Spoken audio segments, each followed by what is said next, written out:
అందరికీ నమస్కారం. Welcome to Sandhya kitchen India. ఇవాల్టి మన కిచెన్లో ఆరోగ్యకరమైన మరియు రుచికరమైన సొరకాయతో పచ్చడి ఎలా చేయాలో చూద్దాము. సొరకాయ శరీరానికి చల్లదనం ఇచ్చే కూరగాయ అండి. ఇది జీర్ణక్రియకు కూడా చాలా మంచిది. మరి ఇలాంటి సొరకాయతో ఇప్పుడు సులభంగా ఒక రెసిపీ చేద్దాము. మనం జనరల్గా సొరకాయ కర్రీ చేస్తాము, తాలింపు చేస్తాము, లేదు బజ్జీ చేస్తాము. ఇవాళ అయితే మనం రోటి పచ్చడి చూద్దాము.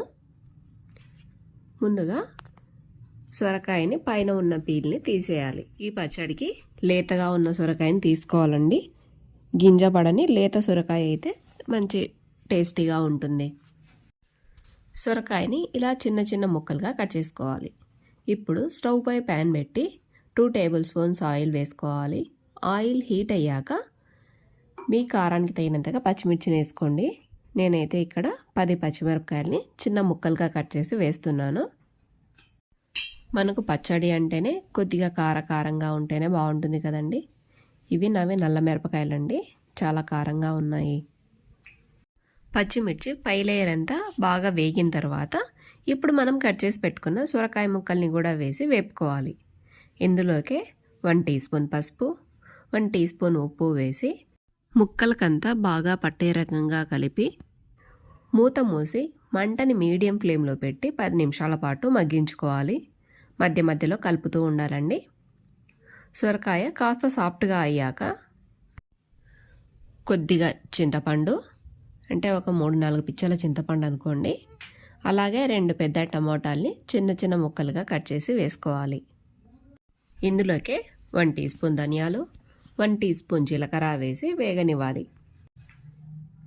టమాటా కూడా బాగా సాఫ్ట్గా అయ్యే వరకు మగ్గించుకోవాలండి. మధ్య మధ్యలో కలుపుతూ ఉండండి. టమాటా సాఫ్ట్గా అయ్యాక గుప్పెడంత కొత్తిమీరని కాడలతో సహా వేసి మగ్గించుకోవాలి. కొత్తిమీర వేశాక ఇక మగ్గించిన అవసరం లేదండి, మూత మూసేయండి. ఆ వేడికే మగ్గిపోతుంది. ఇక స్టవ్ ఆఫ్ చేయటమే. ఇది కాస్త చల్లారాక మనం దీన్ని గ్రైండ్ అయినా చేసుకోవచ్చండి, కొద్దిగా కచ్చాపచ్చగా. కానీ రోట్లో దంచితేనే ఈ పచ్చడికి రుచిగా ఉంటుందండి. ఇప్పుడు మనం ఈ పచ్చడిని కొద్దిగా వేసుకుంటూ దంచుకోవాలి. మనకు ఈ పచ్చడిలో ఉప్పు సరిపోయిందా లేదా అని ఒకసారి చెక్ చేసి కొద్దిగా ఉప్పును వేసుకొని దంచుకోవాలి.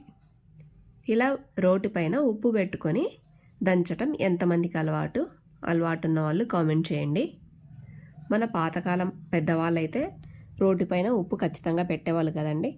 చివరగా 4-5 వెల్లుల్లి రెబ్బల్ని వేసి దంచి ఇక దీనికి తాలింపు వేసుకోవటమే. తాలింపు వేసినా వేయకపోయినా బాగుంటుందండి, కానీ తాలింపు వేసామంటే మరింత రుచిగా ఉంటుంది. ఈ పచ్చడి వేడి వేడి అన్నంలోకైనా, మనం జనరల్గా చపాతీ, దోశ, ఇడ్లీలలోకి మనం శనక్కాయల చట్నీనే ప్రిఫర్ చేస్తాము. కానీ ఈ చట్నీ కూడా చాలా బాగుంటుందండి.